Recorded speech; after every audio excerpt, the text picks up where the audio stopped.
El incendio comenzó a las 2:41 de la madrugada, aunque en el expediente la hora exacta aparece como estimada, porque el fuego no pide permiso ni marca tarjeta al entrar, simplemente empieza, y cuando alguien lo advierte ya ha tomado suficiente aire como para volverse visible desde la calle.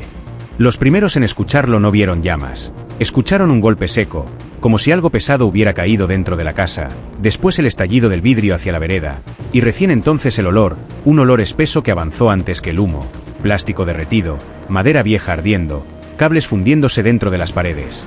Un olor que no se parece a nada doméstico y que obliga a abrir la puerta aunque todavía no se sepa qué ocurre. La vivienda estaba ubicada en la periferia sur del estado de Puebla, en un conjunto habitacional de viviendas sociales que los vecinos identificaban simplemente como Las Retamas, una hilera de casas bajas, techos de chapa y muros delgados que compartían más que medianeras, compartían sonido, temperatura y, esa madrugada, compartieron el fuego.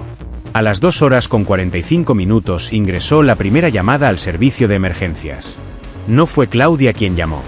Fue una vecina que dijo ver humo negro saliendo por la ventana de la cocina y agregó una frase que elevó el nivel de urgencia.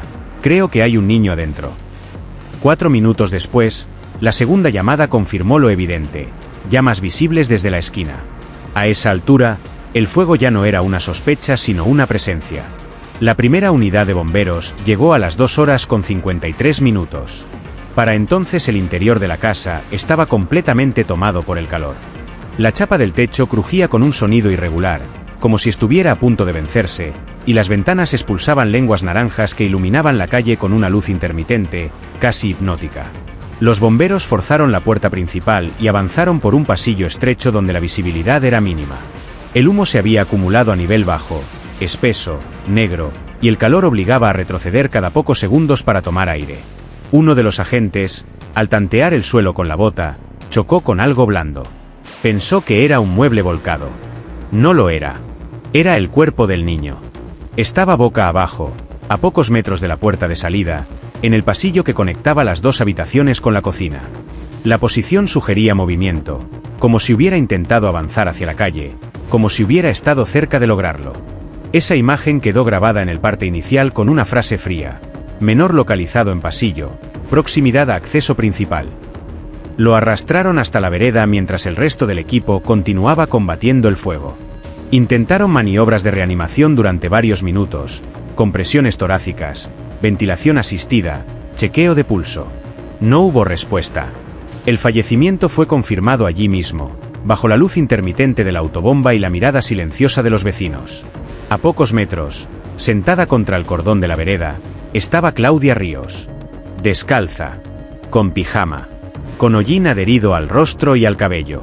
Las manos enrojecidas, con quemaduras superficiales en los dedos y antebrazos. Signos claros de inhalación de humo. Respiración acelerada. Mirada fija. No gritaba. No corría hacia el cuerpo. No intentaba volver a entrar. Solo miraba la casa arder. Ese detalle fue repetido después en declaraciones, en informes y en programas de televisión. No lloraba. La frase se transformó en diagnóstico moral mucho antes de que alguien hablara de química, combustión o peritajes. Un agente se acercó y le preguntó si había alguien más adentro. Claudia negó con la cabeza sin apartar la vista de las llamas. No dijo nada más. A las 3:07 fue trasladada al hospital por precaución, mientras el fuego finalmente comenzaba a ceder ante el agua y el humo se volvía más gris que negro. Cuando la casa quedó controlada, los bomberos iniciaron la inspección preliminar. La cocina estaba completamente carbonizada. La heladera había colapsado sobre sí misma, los plásticos estaban fundidos en formas irreconocibles, los gabinetes superiores habían cedido, y el mayor daño parecía concentrado cerca de la mesada.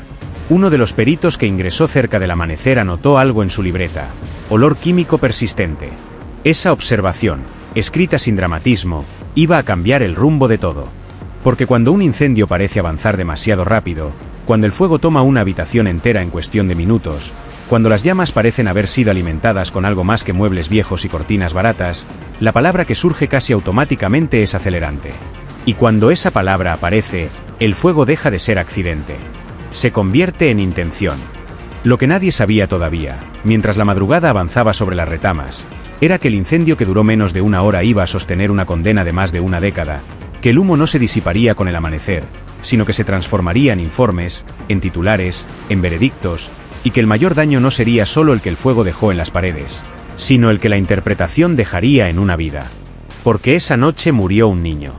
Pero lo que vino después fue otra clase de incendio. Y ese no ardía con llamas visibles. El incendio ocurrió en la periferia sur del estado de Puebla, en un conjunto habitacional de viviendas sociales que los vecinos identificaban como Las Retamas, un nombre que no figuraba en planos oficiales ni en mapas digitales con precisión quirúrgica, pero que bastaba para orientarse entre calles repetidas, fachadas idénticas y techos bajos de lámina que crujían con el cambio de temperatura. Las Retamas no era un barrio antiguo ni cargaba historia arquitectónica. Era funcional, económico, levantado con rapidez en un momento en que la ciudad crecía hacia afuera más rápido de lo que podía organizarse hacia adentro. Casas alineadas en hileras exactas, patios de cemento, muros delgados que dejaban pasar conversaciones, televisores y discusiones sin demasiado esfuerzo, como si la intimidad fuera apenas una sugerencia. De día parecía tranquilo hasta el exceso. Ropa colgada en sogas que cruzaban los patios como banderas domésticas. Bicicletas apoyadas contra rejas torcidas. Perros durmiendo al sol. Radios encendidas con música baja. Niños jugando a la pelota en la calle sin mirar autos porque casi no pasaban. Una rutina repetitiva, predecible, donde cualquier alteración se notaba de inmediato. De noche, en cambio, el conjunto se apagaba casi por completo. Después de cierta hora las persianas bajaban, las luces se reducían a lámparas amarillas y los televisores quedaban como único sonido de fondo. Si alguien caminaba por la vereda en plena madrugada, se escuchaba desde varias casas. Si una puerta se cerraba con fuerza, más de un vecino levantaba la cabeza. El silencio no era absoluto, pero era compacto. Por eso el fuego resultó tan violento y tan visible. A las 2 de la madrugada no había tránsito. No había música. No había movimiento. Cuando la primera ventana estalló hacia afuera, el sonido rebotó entre fachadas iguales y despertó a más de una familia al mismo tiempo. Las puertas se abrieron casi en cadena. Vecinos en pijama, algunos descalzos, otros con celulares en la mano. Algunos trajeron baldes por reflejo, aunque el agua doméstica rara vez compite con un incendio estructural. Otros simplemente miraron. El fuego tiene algo que paraliza. No es solo miedo. Es fascinación. Es una fuerza que se mueve sin pedir permiso, que avanza por superficies conocidas y las transforma en algo irreconocible en cuestión de segundos. Las llamas salían por la cocina como si buscaran aire, lenguas naranjas que iluminaban la calle y pintaban sombras irregulares en las paredes vecinas. La lámina del techo crujía con un sonido metálico que parecía anuncio de colapso. El vidrio explotaba hacia la vereda y caía en fragmentos brillantes sobre el cemento.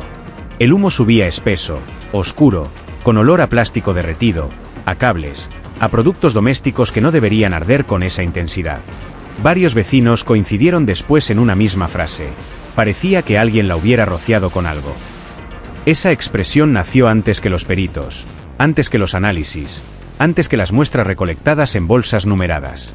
Surgió del impacto visual, de la velocidad con la que el fuego tomó la cocina y se extendió por el pasillo.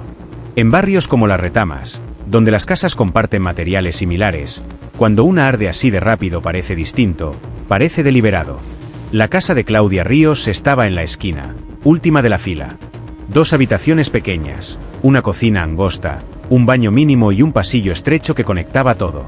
No tenía sistema de alarma, no tenía rejas reforzadas, no tenía detectores de humo visibles. Tenía muebles viejos, cortinas económicas, juguetes de plástico, productos de limpieza debajo de la mesada y electrodomésticos de bajo costo. Materiales comunes, cotidianos, inflamables. Pero esa madrugada nadie habló de materiales comunes. Se habló de rapidez. Se habló de intensidad. Se habló de intención. Cuando el fuego fue finalmente controlado, el barrio quedó en silencio otra vez. Pero no era el mismo silencio. Era uno más pesado, cargado de preguntas que todavía no tenían forma clara. Algunos vecinos regresaron a sus casas con olor a humo impregnado en la ropa. Otros se quedaron en la esquina hasta que el cuerpo del niño fue cubierto. Nadie se acercó demasiado a Claudia. Nadie sabía qué decirle. Al amanecer, la calle mostraba una escena distinta a la de cualquier otro día. Vidrios rotos en la vereda. Restos de agua mezclada con hollín formando pequeños charcos negros. La fachada de la casa ennegrecida, como si hubiera envejecido 20 años en una hora. Y en el aire todavía flotaba ese olor denso que no se va fácil, que se pega a la piel y al recuerdo. En ese tipo de barrios, donde la normalidad es una construcción frágil, la necesidad de explicación es inmediata. El fuego no puede ser solo un accidente, porque el accidente no tranquiliza. El accidente deja margen para la casualidad. Y la casualidad es inquietante. La intención, en cambio, organiza el miedo. Si alguien lo hizo, entonces hay un culpable. Si hay un culpable, entonces el resto está a salvo. Esa lógica empezó a circular incluso antes de que la policía colocara la cinta amarilla alrededor de la vivienda. En pocas horas, Las Retamas dejó de ser solo un conjunto habitacional y se convirtió en escenario. Las cámaras llegaron, los micrófonos buscaron voces, los vecinos ofrecieron impresiones, y el barrio que solía hablar de cortes de agua y problemas eléctricos empezó a hablar de crimen. Porque cuando el fuego arde tan rápido en una casa pequeña, en una madrugada silenciosa, la explicación más simple se instala primero. Y en esa explicación, casi sin darse cuenta, muchos ya habían decidido quién debía ocupar el centro. Claudia no lloraba. Y en Las Retamas, esa imagen comenzó a pesar más que las llamas. Claudia Ríos tenía 32 años cuando el incendio convirtió su nombre en titular. Hasta esa madrugada, su vida no había sido extraordinaria en ningún sentido visible. No era líder comunitaria, no tenía antecedentes, no acumulaba conflictos públicos. Era, según quienes la conocían de manera superficial, una mujer común. Y en barrios como Las Retamas, lo común funciona como una especie de garantía moral. Quien no rompe la rutina, no despierta sospechas. Trabajaba como cajera en un mayorista ubicado a varias cuadras del conjunto habitacional. Turnos rotativos, horarios que cambiaban cada semana, jornadas largas de pie, luces blancas, filas de clientes que no recuerdan el rostro de quien les cobra. Salía temprano algunos días, regresaba tarde otros, siempre con una bolsa reutilizable bajo el brazo y la misma sensación de apuro, como si nunca alcanzara el tiempo para todo lo que una casa pequeña exige. Desde que el padre de Tomás se fue, sin escándalo público, sin denuncia formal, sin un último intento de conciliación, Claudia criaba sola. Él se mudó a otra ciudad con la promesa vaga de estabilidad laboral y terminó convirtiéndose en una ausencia completa. No llamadas, no depósitos, no cumpleaños recordados. Solo silencio. Ese tipo de abandono que no genera titulares pero que erosiona despacio. Siempre fueron ellos dos, diría después una vecina. Y esa frase, que suena a ternura, también contiene presión. Porque cuando solo son dos, no hay margen para enfermarse, para fallar, para descansar de verdad. Tomás tenía 5 años. Le gustaban los dinosaurios y dibujaba siempre el mismo T-Rex con patas exageradamente largas. Dormía con un peluche azul al que llamaba Capitán. No se dormía sin la luz encendida. Le tenía miedo a la oscuridad, como tantos niños. En el teléfono de Claudia había fotografías repetidas. Parque los domingos, un helado derritiéndose más rápido que su paciencia, una torta de cumpleaños torcida con velas mal alineadas, dibujos pegados en la heladera con imanes de publicidad. Nada fuera de lo habitual. Nada que gritara alarma. Las imágenes mostraban una vida ordinaria, y la vida ordinaria rara vez se interpreta como antesala de tragedia. Pero cuando el relato cambia, incluso lo más simple puede volverse sospechoso. Los vecinos la describían con la misma palabra, repetida como si fuera definición suficiente: tranquila. No conflictiva. No sociable en exceso. No problemática. Tranquila. Saludaba al pasar, pagaba a tiempo, cerraba la puerta temprano. Los sábados lavaba ropa en el patio. Los domingos preparaba comida para la semana. De noche le leía cuentos a Tomás. 2 historias, un vaso de agua, la luz de noche encendida y la puerta entreabierta. Ese detalle, puerta entreabierta, apareció más tarde en el expediente como si fuera un dato extraño, como si necesitara explicación. Pero en realidad era una costumbre doméstica, una forma de vigilar sin invadir, de escuchar cualquier ruido en la madrugada. Un gesto de cuidado que, reinterpretado bajo sospecha, podía transformarse en otra cosa. La última foto del celular fue tomada a las 23 horas con 58 minutos, según el registro digital. Tomás dormido, boca ligeramente abierta, el peluche azul apretado contra el pecho. Claudia envió la imagen a su hermana con un mensaje breve.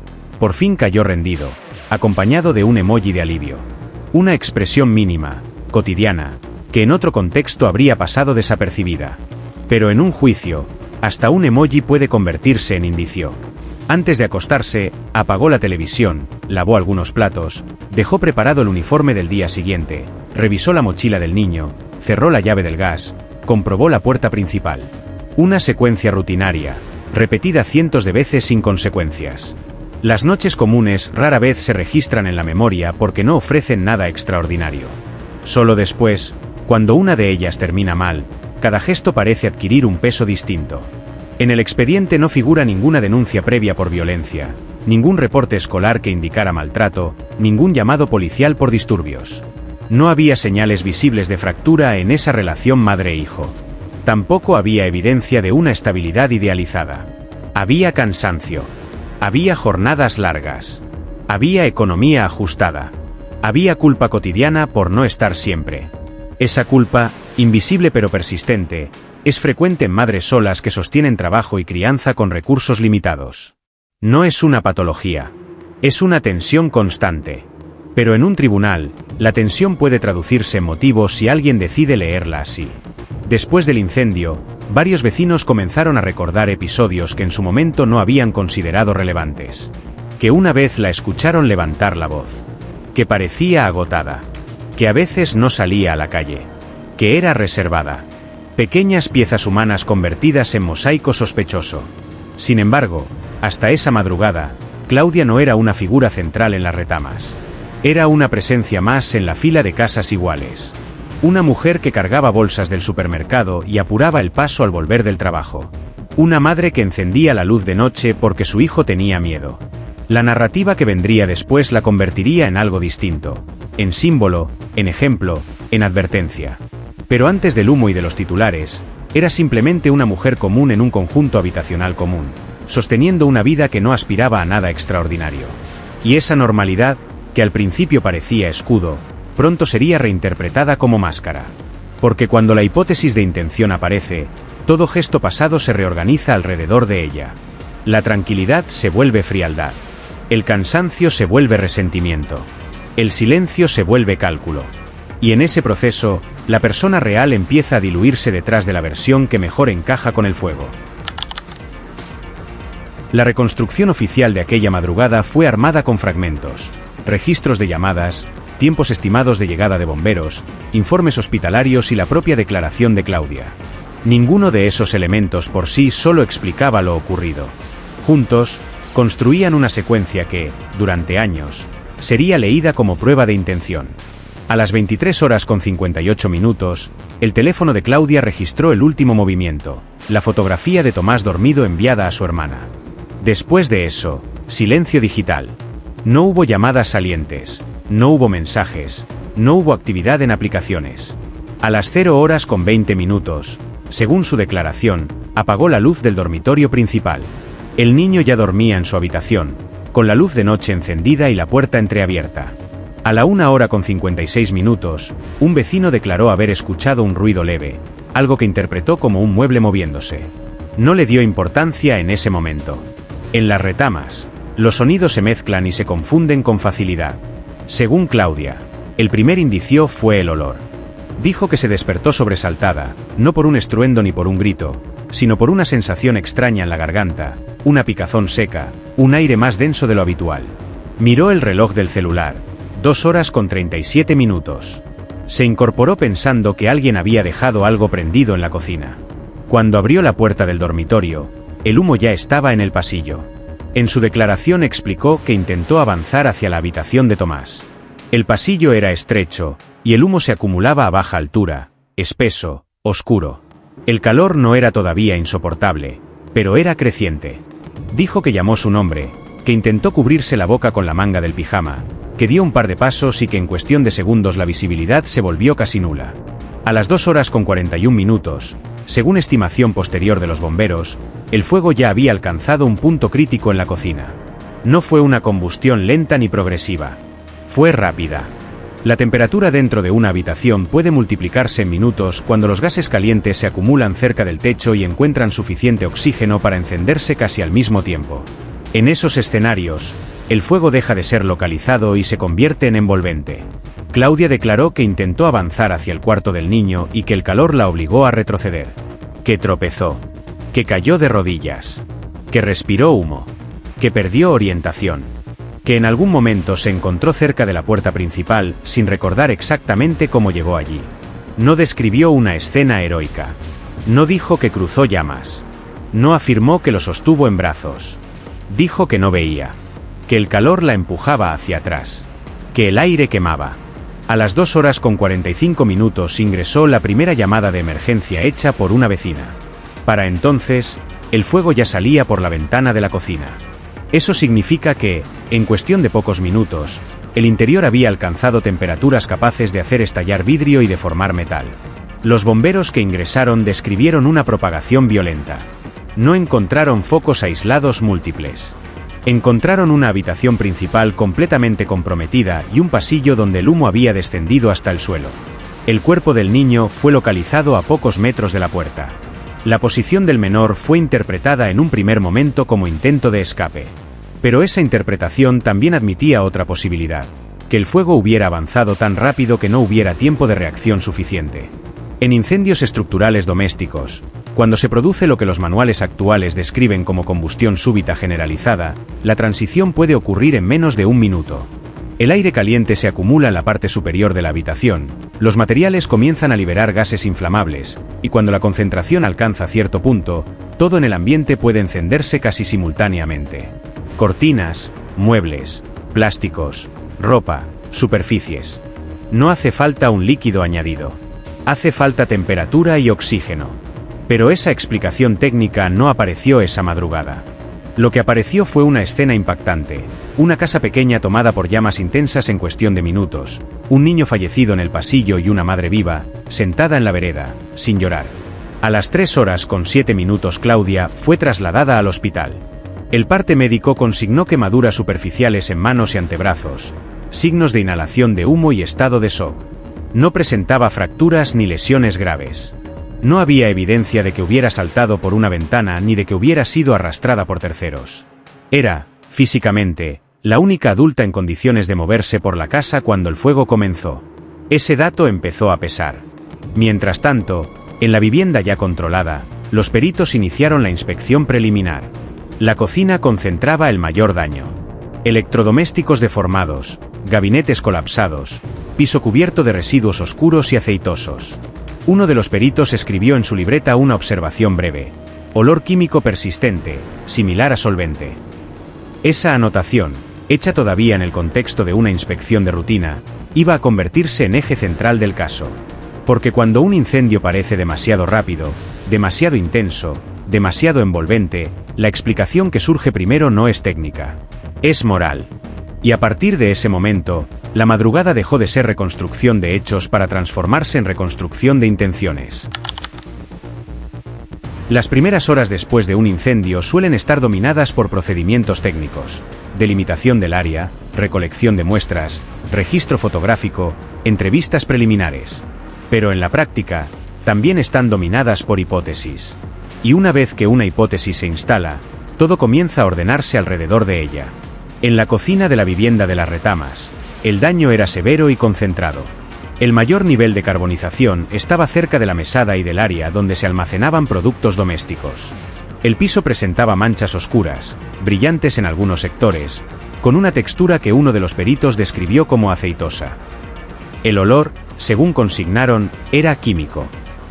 Recogieron muestras del suelo y de restos parcialmente fundidos. Las colocaron en bolsas numeradas y las enviaron al laboratorio químico. En el informe preliminar escribieron una frase que parecía prudente: posible presencia de acelerante. La palabra posible era técnica. Significaba hipótesis abierta, no conclusión. Pero en la práctica, fuera del ámbito pericial, posible empezó a traducirse como probable. Y probable, en cuestión de horas, se convirtió en seguro. El perito principal asignado al caso era un hombre con más de 20 años de experiencia en investigación de incendios. En el ambiente se lo consideraba de la vieja escuela, alguien que había trabajado decenas de escenas similares y que afirmaba poder leer el fuego observando patrones de quemado, dirección de llamas y deformaciones estructurales. Cuando recorrió la cocina, señaló marcas en la pared, áreas más profundas de carbonización y el colapso rápido de ciertos materiales como indicios de propagación acelerada. Su conclusión preliminar fue clara: el fuego no se comportó como un incendio doméstico común. En su declaración ante la policía utilizó una expresión que luego sería citada en el juicio. La velocidad de propagación es consistente con el uso de una sustancia inflamable adicional. Consistente. No confirmada. Pero la consistencia, en ese contexto, fue interpretada como certeza. El laboratorio químico entregó su informe días después. El resultado señalaba rastros compatibles con hidrocarburos. La palabra clave era compatible. No decía identificado. No decía cuantificado. No especificaba concentración ni origen. Solo compatible. En términos químicos, compatible significa que los compuestos hallados pueden coincidir con una familia de sustancias, pero no determina su procedencia exacta. Pinturas, solventes domésticos, ciertos limpiadores, aceites de cocina degradados por alta temperatura y plásticos derretidos pueden producir residuos similares. Ese matiz técnico no trascendió. En los medios, compatible se tradujo en combustible. La narrativa cambió de inmediato. De accidente doméstico a incendio intencional. De tragedia a crimen. Y cuando esa narrativa se instala, comienza otro fenómeno silencioso: la memoria colectiva se reordena. Vecinos que inicialmente habían hablado de sorpresa comenzaron a recordar episodios que antes parecían insignificantes. Que Claudia era reservada. Que no socializaba demasiado. Que una vez la escucharon levantar la voz. Que parecía agotada. Que alguna vez se quejó del trabajo. Fragmentos humanos, normales, convertidos en señales retrospectivas. Una vecina declaró que Claudia no lloraba cuando salió de la casa. Esa frase fue consignada en el expediente como actitud fría ante el siniestro. Nadie explicó que el shock puede paralizar. Nadie explicó que el trauma inmediato puede suspender la expresión emocional. El comportamiento fue medido contra una expectativa cultural. ¿Qué madre debería hacer en ese momento? La fiscalía comenzó a construir un relato coherente con la hipótesis inicial. Si el fuego fue acelerado, entonces hubo intención.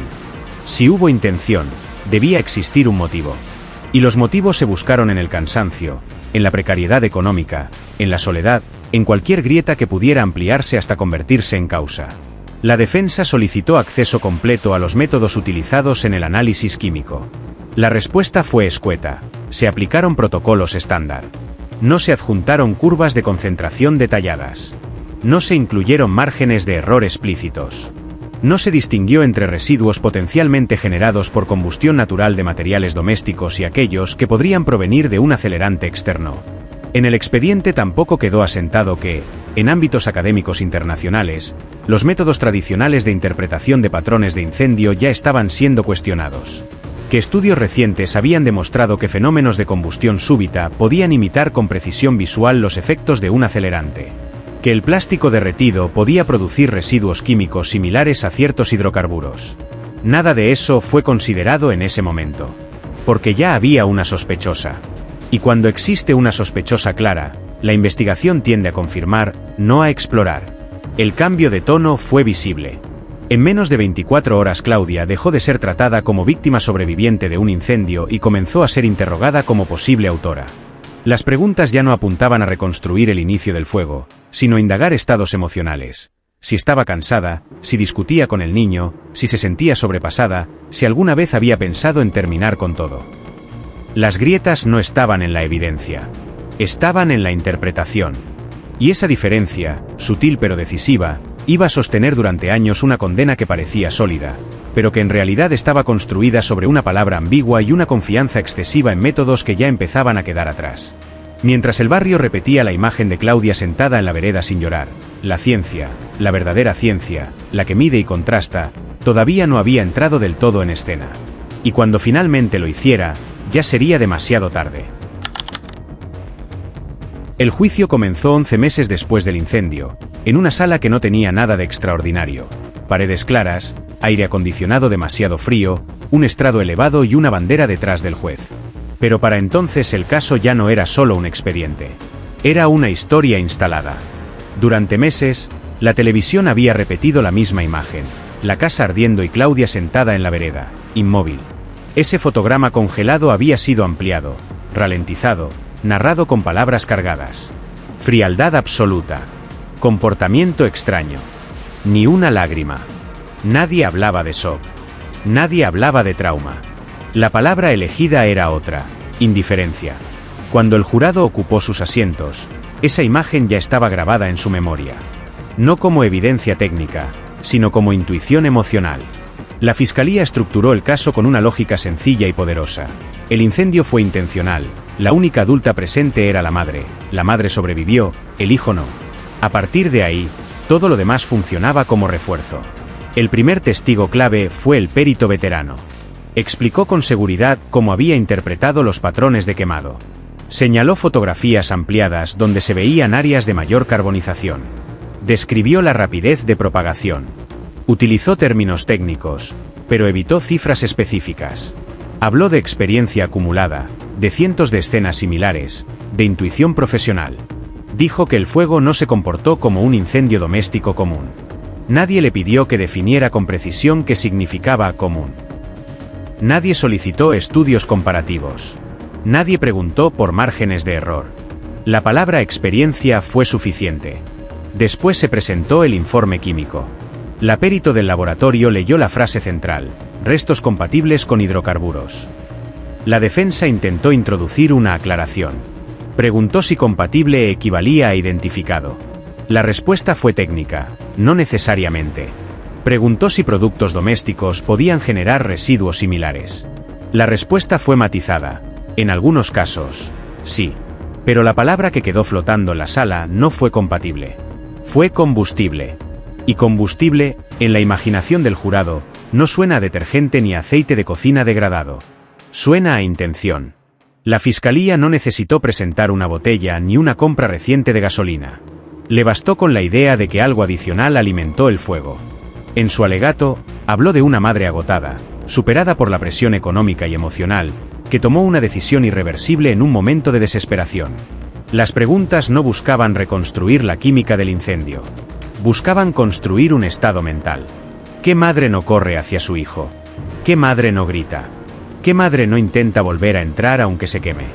La defensa intentó contrarrestar con otra explicación. El shock puede paralizar, el humo desorienta, la combustión súbita reduce el tiempo de reacción a segundos.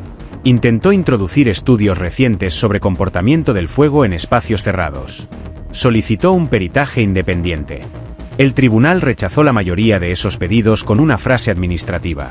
Consideraban suficientes las pruebas existentes. Suficientes.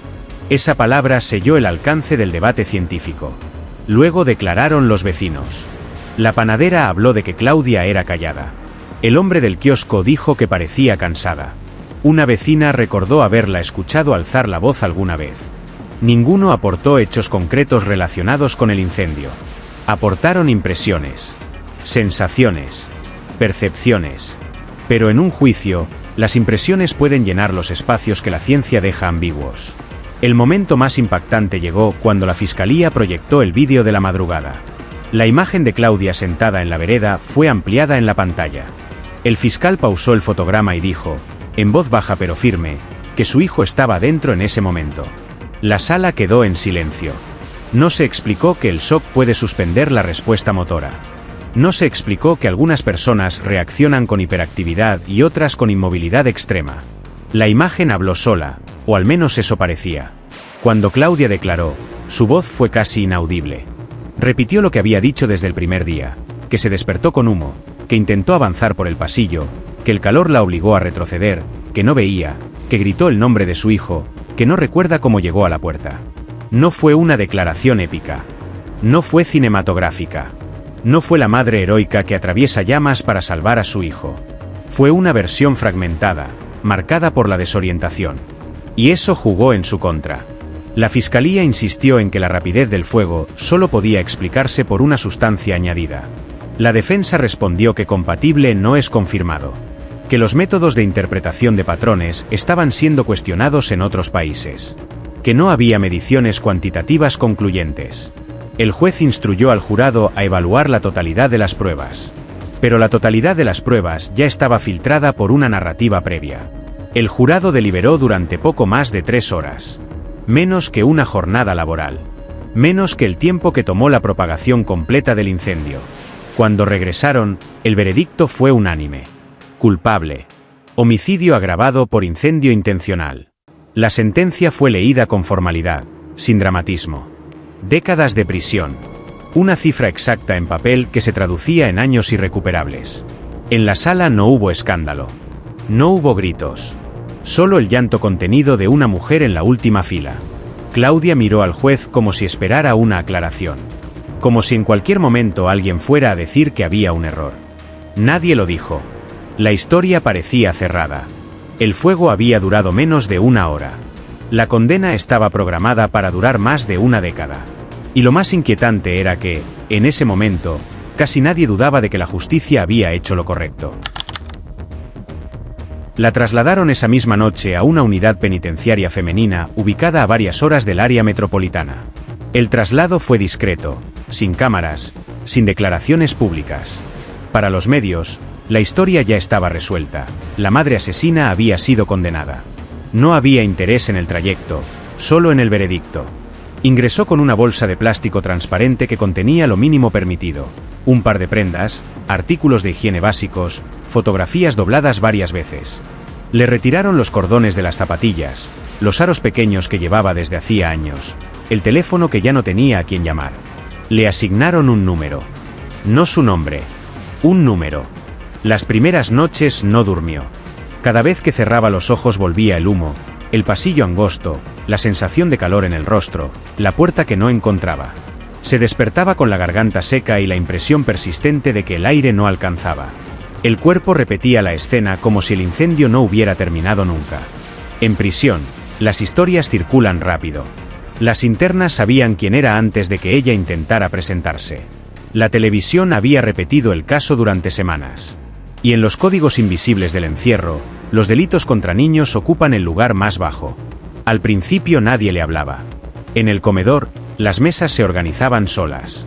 Cuando Claudia se sentaba, algunas mujeres se levantaban. Otras murmuraban insultos que no necesitaban elevar la voz para hacerse oír. Una vez, alguien escupió cerca de sus pies. Otra le susurró la palabra monstruo al pasar. Claudia no respondió.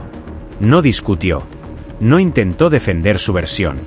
Bajaba la cabeza y caminaba como si realmente creyera que merecía ese lugar. Pidió trabajo en cualquier sector disponible. Cocina, lavandería, limpieza de pasillos. No buscaba privilegios, buscaba ocupación. Doblar sábanas durante horas, fregar pisos, clasificar bandejas. Actividades repetitivas que mantenían la mente en movimiento superficial. Pensar demasiado dolía. La rutina carcelaria aplasta el tiempo hasta volverlo indistinguible. Recuento al amanecer. Trabajo asignado. Comida. Segundo recuento. Patio breve. Recuento nocturno. Luces apagadas. Días idénticos. Sin estaciones visibles. Sin domingos reconocibles. Sin celebraciones que marquen el paso del calendario. El primer cumpleaños de Tomás dentro de la prisión fue el más difícil.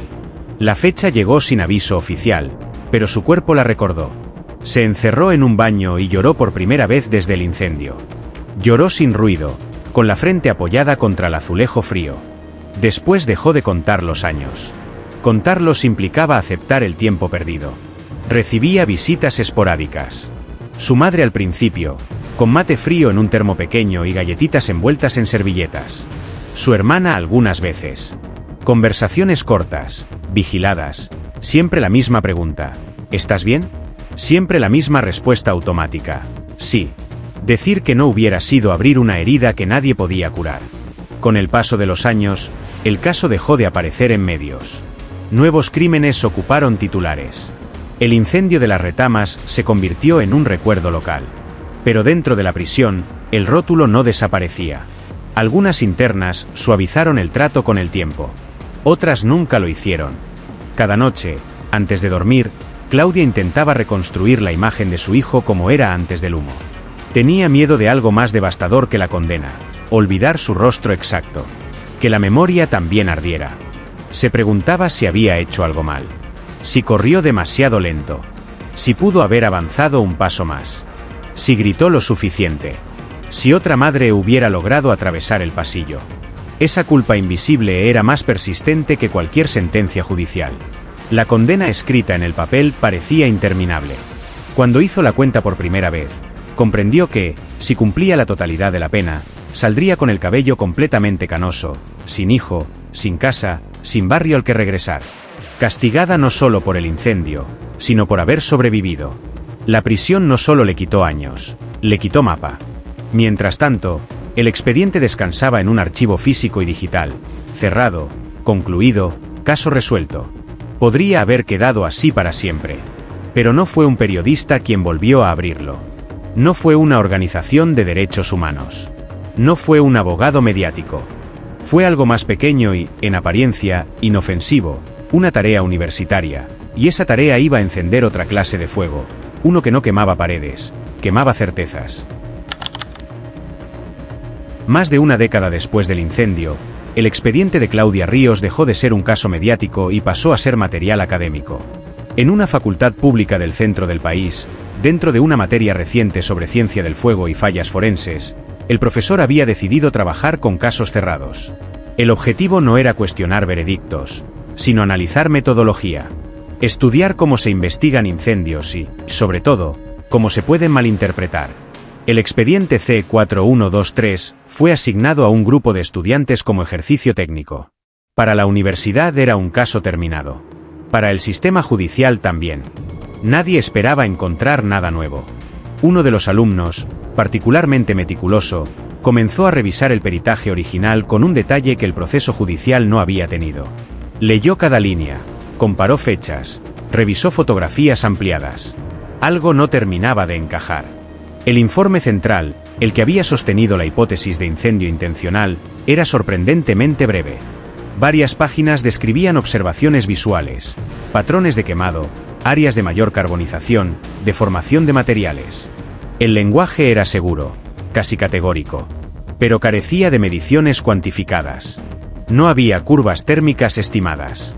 No había modelado de propagación. No había análisis comparativo con escenarios alternativos.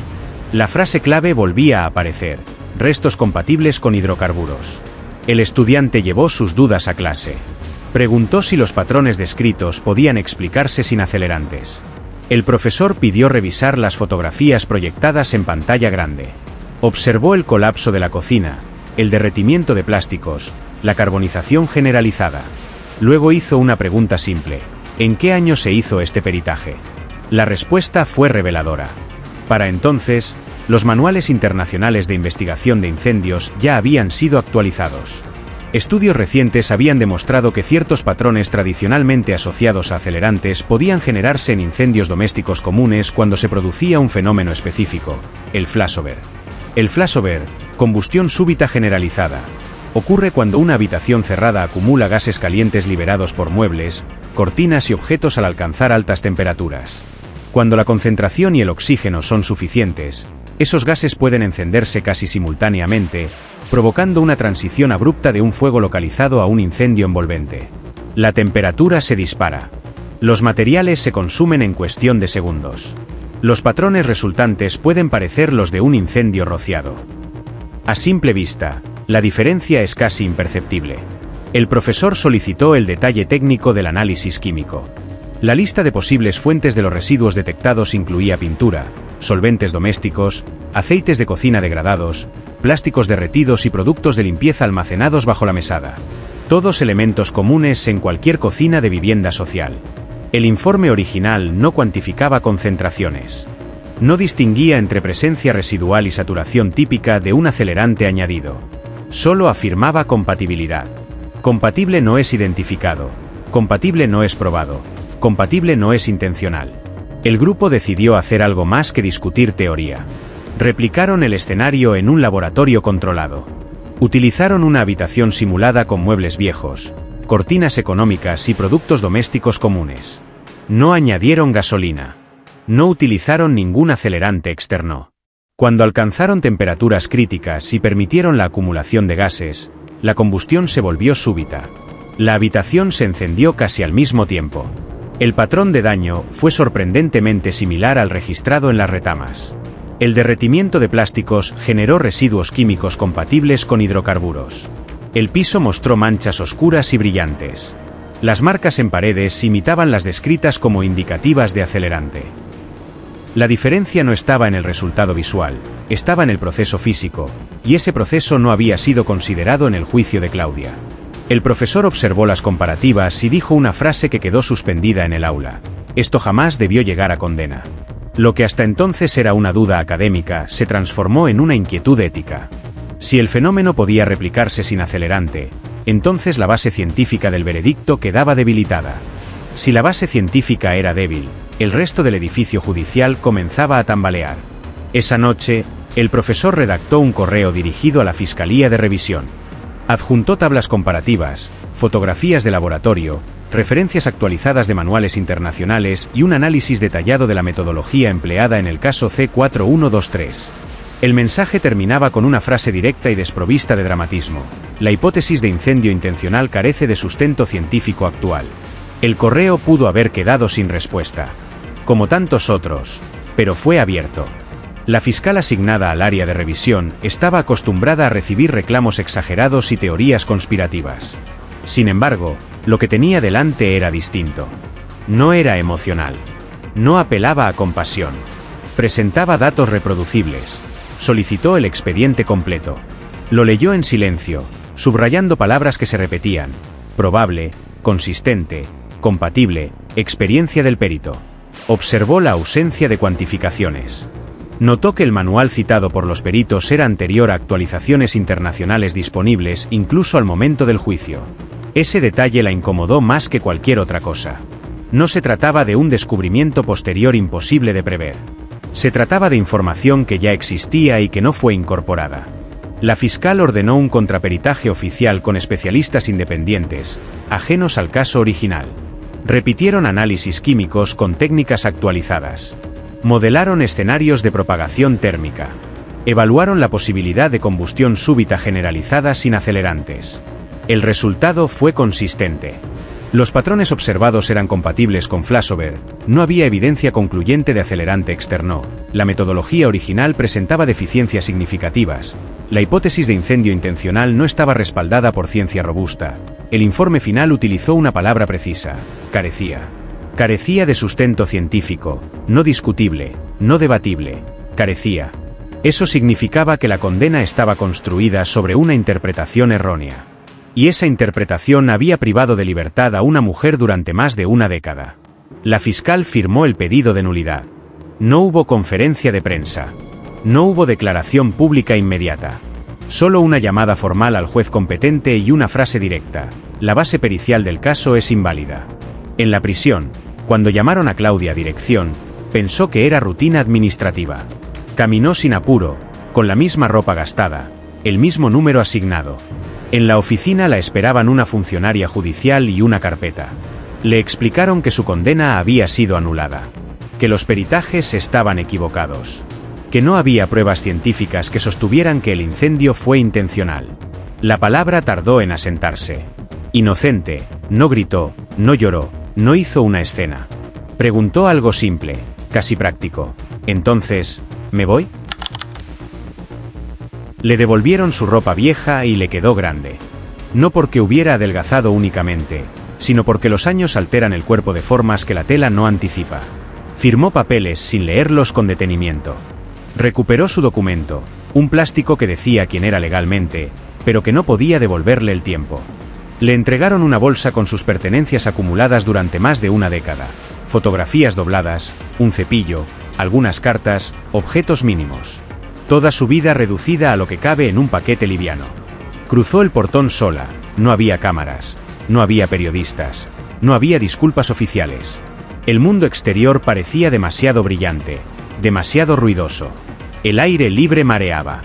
Permaneció unos segundos inmóvil, como si necesitara aprender de nuevo a sostenerse sin barrotes a los costados. Pasó años esperando ese momento, imaginándolo en noches interminables, y ahora que había llegado no había nadie del otro lado aguardando su salida. Su madre había muerto durante el tercer año de condena. Su hermana se había mudado a otra ciudad buscando trabajo. La casa de las retamas ya no existía. Después del incendio fue demolida. El terreno quedó vacío, cubierto de maleza y basura ocasional. El barrio cambió. Nuevos vecinos, nuevas historias. Pocas personas recordaban los detalles. Muchas preferían no recordarlos. La prisión no solo quita años, borra el mapa. No había empleo esperándola. No había compensación automática. No hubo comunicado oficial pidiendo perdón en nombre del Estado. El expediente fue corregido con una etiqueta administrativa. Condena anulada por error pericial. Una frase breve que no describe el peso real de 11 años. El perito original se había jubilado. El juez estaba retirado. El fiscal que sostuvo la acusación ocupaba otro cargo. Nadie enfrentó consecuencias penales por el error. Nadie perdió su libertad por una metodología obsoleta. Nadie pasó una noche dudando si la puerta estaba cerrada. Solo Claudia. La tragedia inicial fue un incendio que duró menos de una hora. La segunda tragedia fue una condena que duró más de una década. En Las Retamas, si alguien camina hoy por la zona donde estuvo la casa, encontrará un terreno baldío. Yuyos altos. Alguna bolsa arrastrada por el viento. Silencio. Como si la vivienda nunca hubiera existido. Como si Tomás nunca hubiera dormido con su peluche azul en esa habitación. Como si Claudia nunca hubiera encendido la luz de noche. El barrio siguió, la ciudad siguió, la vida siguió, como siempre. Pero hay algo que permanece incómodo cuando se revisa el caso completo. El fuego fue visible. Las llamas hicieron ruido. El humo dejó marcas en las paredes vecinas.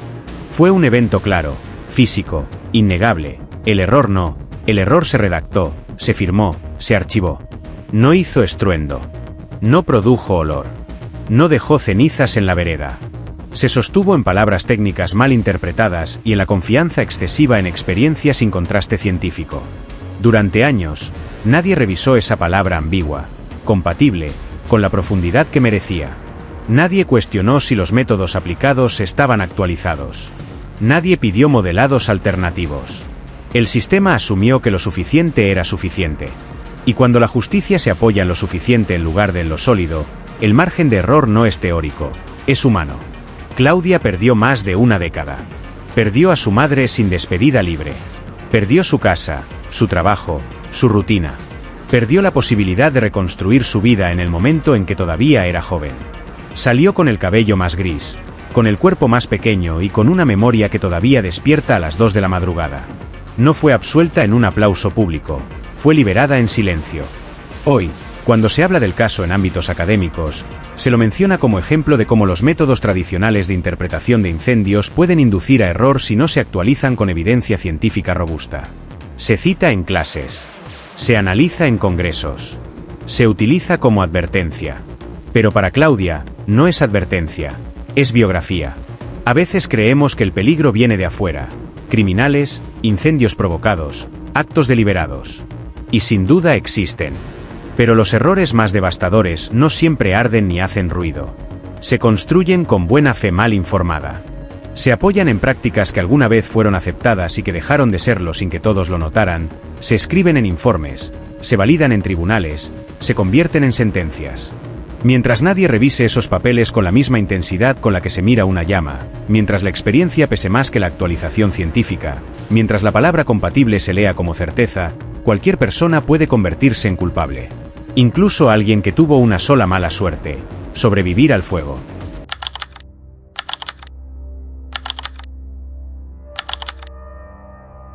El primer dato que aparece en el expediente no es una vela, ni un símbolo, ni un monte, sino una hora, y las horas, cuando quedan asentadas, no son literatura, son marco, porque todo lo que ocurre después queda atrapado en esa precisión como una mosca en ámbar. 11:08 de la noche, sábado 14 de marzo, Lucas Ramallo, 15 años. Sale de la casa de su abuela con una bicicleta azul y una mochila verde con cierre roto, 6 cuadras hasta su casa, un trayecto que en un barrio normal. Se hace sin pensarlo, como se hace siempre, por inercia, por costumbre, por la falsa seguridad de creer que lo cotidiano tiene derecho a repetirse, y sin embargo esa noche no llegó. A las 11:30, su madre lo llama, el celular está apagado, y eso podría ser una falla técnica, una batería muerta, un teléfono prestado que solo funciona con wifi, pero cuando el apagado coincide con la última vez que alguien lo ve, deja de ser un detalle doméstico y empieza a parecer una decisión, o una interrupción impuesta. Y lo que sucede después tiene algo de manual que se repite en todas las desapariciones de periferia. Norma Salvatierra sale a la calle con el corazón en la boca. Pregunta, camina, mira hacia el descampado, hacia la canchita de fútbol improvisada, hacia la colectora, como si el cuerpo supiera antes que la mente dónde buscar, y a la 1 de la madrugada entra a la comisaría y se encuentra con lo más cruel que puede ofrecer la burocracia cuando todavía no entiende que el dolor no espera, tiene que aguardar 24 horas. Esa frase, que en un escritorio suena razonable, en una madre suena a condena, y no es un recurso narrativo, es un patrón, porque ese margen de 24 horas es el espacio donde muchas historias se rompen para siempre. Norma no esperó, pegó carteles, golpeó puertas, recorrió el trayecto 6 veces, 7, 8, y a la mañana siguiente, cuando el sol ya estaba alto y el calor empezaba a pegar sobre la tierra sin asfalto, encontraron la bicicleta apoyada contra una columna de alumbrado. El manubrio torcido, la cadena salida, el asiento manchado con barro seco, y esa escena es de esas que parecen pequeñas pero son una sentencia silenciosa, porque una bicicleta abandonada no es una pérdida, es un mensaje. Alguien dejó ahí el objeto más visible del chico para que el barrio entendiera una sola cosa, que Lucas no se había ido por voluntad propia. Y ahí aparece el primer hilo, finito, casi ridículo, el que nadie quiere agarrar porque suena superstición. La abuela Marta Ramallo dice que una vecina vio movimiento en una casa abandonada, una casa sin luz, sin dueños, que lleva años vacía, y habla de velas, de humo, de una forma marcada en el piso, y cuando lo cuenta en voz alta su propia voz se baja, porque en el Retamal Viejo las cosas se dicen así, en voz baja, como si nombrarlas las volviera reales, y esa misma noche, mientras Lucas desaparecía en 6 cuadras de oscuridad, alguien encendía una vela en el centro de un comedor vacío, como si estuviera inaugurando algo, como si estuviera señalando un punto de inicio. La policía tardó 24 horas en entrar a esa casa, por falta de denuncia formal, por falta de prioridad, por falta de interés institucional en lo que pasa en los bordes, y cuando ingresó encontró 14 velas consumidas hasta el final, dispuestas en círculo, ceniza formando una figura que no parecía arbitraria, y sobre un diario restos calcinados de algo que a simple vista parecía piel, y ese hallazgo no se cruzó de inmediato con la desaparición de Lucas por un motivo simple y terrible. Porque el sistema tiende a separar lo que incomoda, tiende a archivar lo raro en una carpeta y lo urgente en otra, como si el mundo real obedeciera divisiones administrativas. Pero el expediente, leído con distancia, deja ver lo que en el momento nadie quiso ver, que esa noche no hubo 2 hechos, hubo uno solo, el inicio de una ceremonia y el primer cuerpo elegido para sostenerla, y lo único que todavía faltaba era que alguien, dentro de la institución, se animara a unir los puntos, porque cuando se unen, cambian de forma. Y ya no hay desaparición aislada, ya no hay ritual extraño, hay un circuito.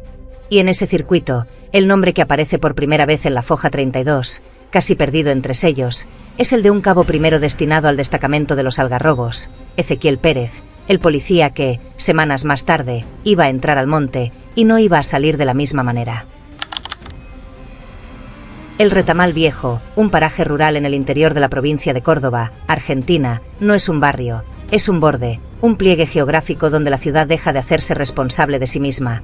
Un paraje rural que en otro tiempo tuvo nombre oficial, referencia catastral y hasta alguna promesa de progreso, pero que fue quedando afuera de todo, afuera de los mapas que importan, afuera de las líneas de colectivo, afuera de la vigilancia, y cuando un lugar queda afuera durante demasiado tiempo, se convierte en el escenario perfecto para 2 cosas, el abandono y las versiones.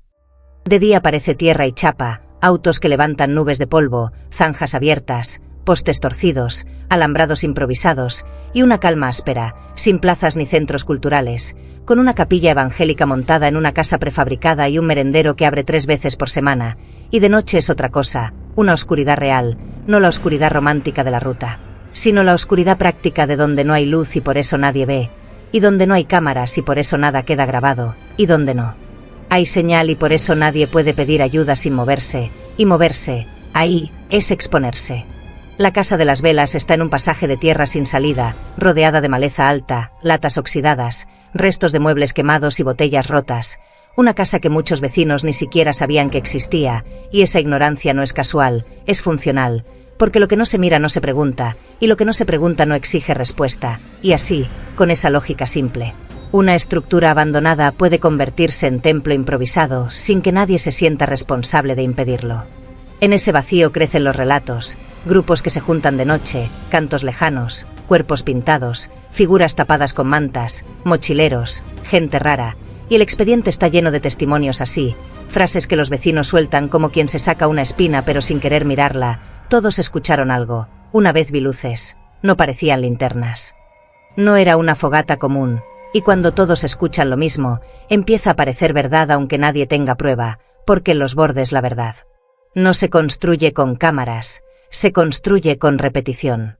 Y esto importa por una razón central, porque tanto la desaparición de Lucas como lo que le ocurrió a Ezequiel Pérez después no suceden en un lugar cualquiera, suceden en una zona donde la ausencia de registro permite que una ceremonia exista sin testigos, y que un operativo policial se convierta en emboscada sin pruebas, y cuando eso pasa, lo único que queda es el relato humano, la palabra, el rumor, y el rumor es tierra fértil para el miedo. Lucas Ramallo vivía con su madre, Norma Salvatierra, y su hermana menor en una casa de bloques de cemento con techo de chapa, sobre la colectora, una vida sostenida por horarios ajenos, porque Norma trabajaba como empleada doméstica en Córdoba capital y viajaba en un colectivo que pasaba cada 90 minutos. Y cuando uno depende de un colectivo que pasa cada 90 minutos, organiza su vida alrededor de algo que no controla, despierta antes del amanecer, vuelve cuando ya oscureció, cocina rápido, pregunta rápido, duerme poco, y esa dinámica no genera titulares ni diagnósticos, pero moldea el clima interno de una familia.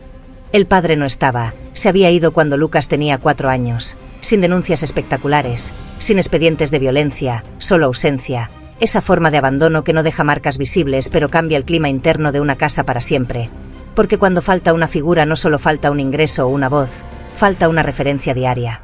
Y el chico aprende temprano a medir lo que dice, a no cargar de más a la madre que ya llega cansada, a resolver solo lo que puede resolverse solo.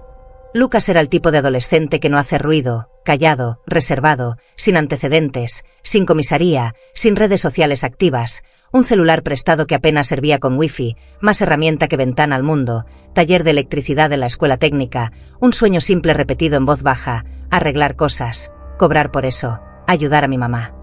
Y esos detalles, que en otro contexto serían tiernos, en un expediente se vuelven una confirmación de vulnerabilidad, porque un chico que no grita su existencia tampoco genera alarmas cuando desaparece, no tiene un historial digital que rastrear, no tiene discusiones públicas que reconstruir, no deja una conversación pendiente en línea que sugiera conflicto.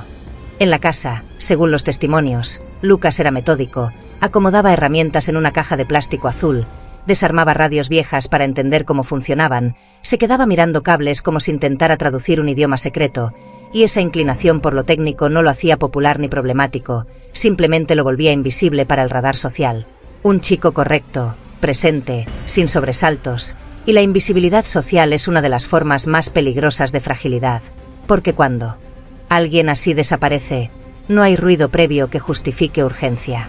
Pero hay un punto que el expediente sugiere sin decirlo de frente, y es que Lucas no desaparece desde la nada, desaparece desde una semana rara, días en los que algunos compañeros recuerdan que estaba más callado de lo normal, que preguntaba cosas extrañas sobre reuniones y lugares que nadie visita, que se quedaba mirando el piso como si estuviera haciendo cuentas internas, como si estuviera decidiendo algo que no quería compartir, y esa clase de signos, en el momento, se leen como adolescencia, como cambios de humor, como silencios típicos de los 15 años, y después, cuando todo estalla, se leen como una aproximación, como el acercamiento silencioso de alguien que lo estaba mirando hacía rato, evaluando, midiendo, probando hasta qué punto podía atraerlo sin que nadie más lo notara.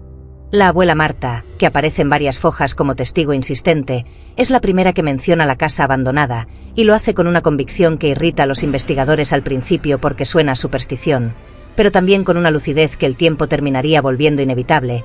Ella repite una frase que queda registrada en acta: acá nadie quiere meterse.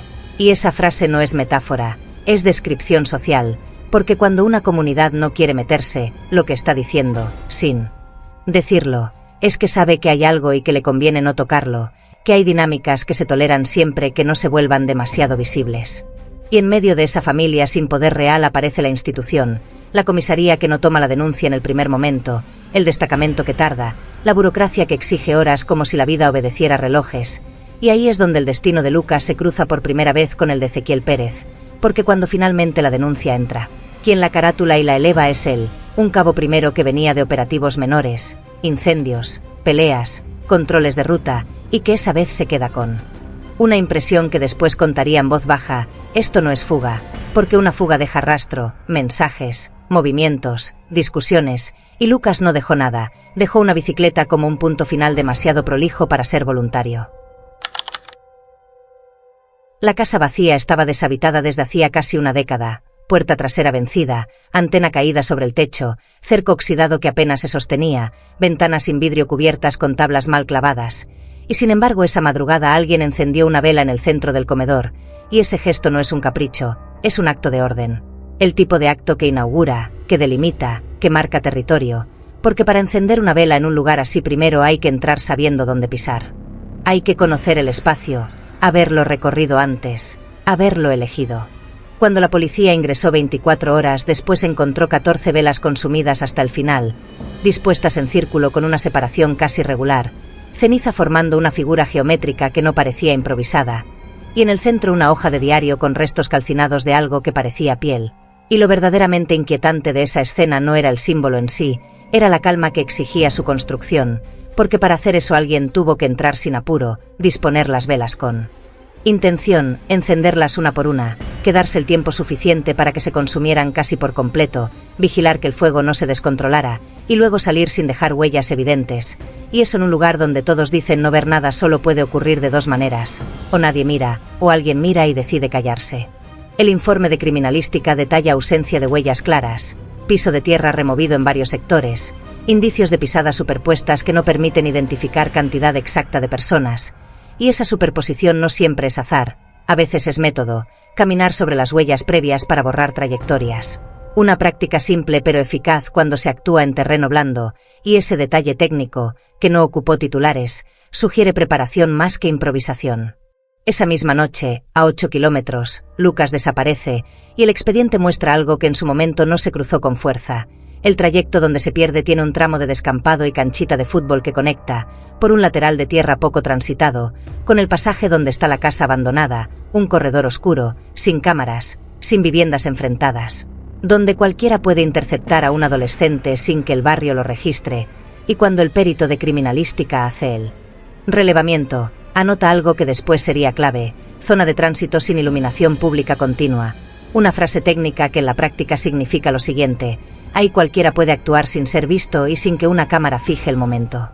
La hipótesis oficial inicial fue la de desaparición sin indicios, sin forcejeo visible, sin testigos directos, pero lo que el expediente deja claro es que hubo un elemento que empezó a repetirse desde el día 1, la palabra ceremonia, dicha por vecinos, por la abuela, por adolescentes que jugaban cerca, por un puestero que hablaba de luces en el monte, por gente que nunca se presentó formalmente a declarar pero habló en pasillos, y esa repetición no es casual, revela que el Retamal Viejo ya tenía una historia previa, un mito local de reuniones nocturnas que nadie quería confirmar oficialmente, y los mitos, cuando se sostienen demasiado tiempo en una comunidad pequeña, no siempre son fantasía, a veces son advertencias ignoradas por comodidad. Y acá aparece el puente real con el policía, porque a los 5 días de la desaparición de Lucas, Ezequiel Pérez eleva un informe interno donde pide autorización para revisar inmueble abandonado señalado por vecinos. Y ese pedido, que parece menor en términos administrativos, es el primer movimiento institucional hacia el lugar correcto. El primer intento de conectar la desaparición con el símbolo, y es también, según la reconstrucción posterior, el momento en que alguien entiende que Pérez no está dispuesto a dejar el asunto en la categoría de rumor, que está dispuesto a entrar al corazón del Retamal Viejo aunque ese corazón no quiera ser visto. En las primeras semanas la búsqueda de Lucas fue lo que suelen ser estas búsquedas cuando el mapa no favorece y la presión mediática no alcanza. Carteles pegados con engrudo casero en postes de luz, en almacenes, en la pared lateral de la escuela, rastrillajes organizados por vecinos que avanzan en fila por los márgenes del monte con más voluntad que método. Un par de móviles provinciales que duran lo que dura la novedad, perros rastreadores que marcan senderos que se cortan en la tierra porque la tierra traga todo y porque en terrenos blandos la huella se vuelve relato abierto, entrevistas con la madre en radios locales que nadie en Buenos Aires escucha, y una sensación persistente de abandono que no se declara oficialmente pero se siente en la velocidad de las respuestas, porque cuando un caso ocurre lejos del centro, el sistema trabaja, sí, pero trabaja como si no tuviera apuro, como si el tiempo fuera elástico y la urgencia pudiera administrarse. Los primeros informes técnicos hablaban de ausencia de signos de lucha en vía pública, sin registro en cámaras, sin testigos directos, fórmulas que ordenan el expediente pero no lo explican, y mientras tanto el corredor de tierra entre la casa de la abuela y la parada de colectivos seguía siendo apenas eso, un tramo rural sin iluminación, sin domos, sin tránsito nocturno, un espacio perfecto para que algo ocurra y no quede asentado en ningún sistema digital.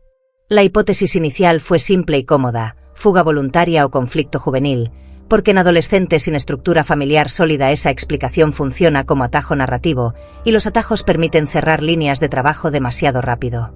La escena de las velas fue peritada con cuidado parcial, porque la casa tenía contaminación previa, gente que entraba a dormir, chicos que iban a fumar, animales, basura acumulada, restos de fogatas viejas, y aún así aparecieron dos elementos que deberían haber alterado el ritmo de la investigación: restos de cera negra mezclada con cera blanca en proporciones similares y un patrón de ceniza dividido en 8 segmentos, un círculo radial, casi perfecto, como un reloj sin números o como una estrella simétrica trazada con intención, y esa forma de 8 puntas queda registrada en fotografías numeradas, se incorpora al expediente bajo la etiqueta símbolo no identificado, y se deja ahí, archivada, como si el expediente pudiera soportar lo no identificado sin consecuencias operativas, como si la categoría no identificado fuera equivalente. No relevante. Sin embargo, el patrón no era casual en términos geométricos. La distribución de la ceniza mostraba puntos de combustión equidistantes, pequeñas acumulaciones que sugerían que las velas no habían sido arrojadas al azar sino colocadas siguiendo una lógica previa, y esa lógica implica planificación, tiempo y repetición. Porque nadie traza un círculo perfecto en el suelo húmedo del monte sin haberlo hecho antes en otro lugar, en otra noche, bajo la misma ausencia de testigos. Ezequiel Pérez insistió, y ese detalle es el que ordena la relación estructural entre ambos casos. Porque el policía no es un actor externo que aparece semanas después como víctima independiente, es el mismo efectivo que tomó la denuncia inicial, que escuchó a Norma cuando otros le sugirieron esperar, que habló con la abuela y reconstruyó las últimas 6 cuadras con una paciencia que no figuraba en ningún protocolo obligatorio, que caminó el corredor de tierra varias veces en horarios distintos, de día y de noche, que se detuvo frente a la casa abandonada y entendió que ahí había algo organizado, no un grupo de pibes jugando ni un ritual improvisado, sino un montaje con repetición simbólica, y esa intuición lo convierte en amenaza, porque para una estructura clandestina el enemigo no es la prensa distante ni el fiscal de escritorio. El enemigo es el policía local que conoce los caminos, que sabe quién entra y quién no debería estar ahí, que puede detectar patrones antes de que se formalicen en informe. A partir de ese momento el expediente empieza a mostrar pequeñas anomalías que por separado no parecen graves pero juntas construyen otra cosa. Llamadas incompletas al destacamento que cortan justo cuando se menciona movimiento nocturno en el Retamal Viejo, denuncias anónimas que alcanzan a pronunciar gente vestida de blanco antes de que la comunicación se interrumpa. Una mujer que llama diciendo que escucha cantos repetitivos en el monte y no deja su nombre por miedo. Un camionero que habla de una fogata gigante visible desde la ruta secundaria y que después, cuando lo vuelven a contactar, minimiza su propio relato, como si alguien le hubiera sugerido prudencia, y lo más inquietante, el patrullero que entra al Retamal Viejo y pierde señal de radio y de teléfono en un punto específico que no coincide con los mapas oficiales de cobertura. Un punto ciego dentro de un área ya de por sí periférica. Ese vacío de señal no fue investigado en profundidad en los primeros días, se lo explicó como falla técnica habitual en zonas rurales, pero cuando un caso comienza a acumular símbolos, fogatas, llamadas anónimas y puntos sin cobertura, la suma deja de ser coincidencia y empieza a ser patrón, aunque todavía nadie quiera nombrarlo así. La desaparición de Lucas, que al principio parecía un hecho aislado en una geografía vulnerable, empieza a deslizarse hacia otra categoría. Una donde la ausencia no es improvisada, sino absorbida por un territorio que ya tenía dinámicas propias. Un territorio donde lo que se organiza no es un delito espontáneo, sino una puesta en escena que necesita repetirse para sostener su poder. Y es en ese punto donde aparecen las primeras grietas reales, no solo en la hipótesis oficial, sino en la comodidad del relato, porque si lo de Lucas no fue un arrebato ni una fuga, si el símbolo de 8 puntas no fue una travesura ni un residuo casual, entonces el problema ya no es la desaparición de un adolescente. Es la existencia de una estructura que actúa en un margen geográfico donde el Estado llega pero no penetra, investiga pero no desmantela, registra pero no conecta. Las grietas no son todavía pruebas concluyentes, son desplazamientos sutiles en la interpretación, pero a veces eso es suficiente para que alguien quede expuesto, y ese alguien fue Ezequiel Pérez, que siguió entrando al Retamal Viejo cuando otros empezaban a considerarlo terreno incómodo, que pidió ampliar rastrillajes más allá de los límites iniciales y que dejó asentado por escrito que el símbolo no era menor, que debía cruzarse con antecedentes de rituales similares en otras provincias, y ese registro, que hoy parece lógico, en ese momento empezó a incomodar. Porque cuando una investigación cambia de dirección, cuando deja de buscar a un adolescente perdido para empezar a buscar una estructura organizada, alguien siempre advierte que el mapa está por modificarse, y en territorios donde el silencio es parte del equilibrio, modificar el mapa puede tener consecuencias. El sábado, a las 9:20 de la mañana, entra la primera llamada al destacamento de los Algarrobos, una voz de mujer que duda, que no sabe si corresponde llamar, que pide disculpas antes de dar el dato, humo, mucho humo, ruidos extraños, cantos o gritos. Y esa forma de decirlo, cantos o gritos, no es un matiz literario. Es la señal de que lo que llega por teléfono ya viene deformado por el miedo, porque nadie quiere afirmar demasiado, nadie quiere quedar pegado a una historia rara. Nadie quiere que su nombre quede asentado en una hoja de guardia, y sin embargo llama, como si la realidad le hubiera ganado a la prudencia. 26 minutos después entra la segunda comunicación, un camionero que pasa por la ruta vieja y reporta una fogata gigante a la altura del kilómetro 43. Agrega que el humo sale del monte cerrado, no de un campo abierto, y menciona movimiento de personas. No sabe cuántas, no puede precisar. Pero su frase queda grabada en el audio del despacho con esa contundencia que después nadie puede desmentir del todo, no era un campamento común. En el parte interno, la salida del patrullero queda asentada a las 10:15, 2 agentes, sin refuerzo, sin chalecos, sin apoyo de gendarmería, porque el operativo se arma con el reflejo burocrático de lo menor. Un llamado por humo en zona rural suele ser borrachos, basura quemada, un asado mal controlado, y el sistema, cuando cree que el problema es chico, manda respuesta chica, y esa es una de las formas en que una emboscada se vuelve posible, no porque falte coraje, sino porque sobra rutina. El móvil se mete por un camino de tierra que no figura bien en los mapas, entre álamos y eucaliptos, y en un punto deja de tener señal directa con la central, y ese corte, que en una provincia se explica fácil como zona sin cobertura, en un expediente se vuelve otra cosa cuando se repite junto a símbolos, llamadas cortadas y denuncias anónimas. Porque deja de ser falla casual y empieza a parecer condición, el tipo de condición que alguien conoce y aprovecha.